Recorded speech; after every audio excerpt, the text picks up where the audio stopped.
Alright, welcome back to unclapping this. First episode, actually, so not welcome back. We got electrical. We gotta fix this.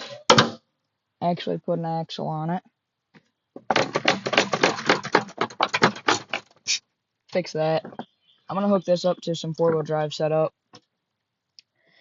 Throttle works, as far as I know.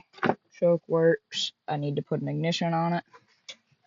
And then I gotta figure out how I'm gonna hook up all this.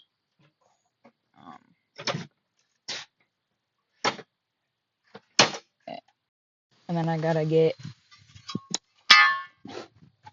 front axle put back on. Because, why not? And then gotta get this bumper hooked up. Not sure how it's gonna get on there properly. Gotta go through and take off all these unnecessary sensors.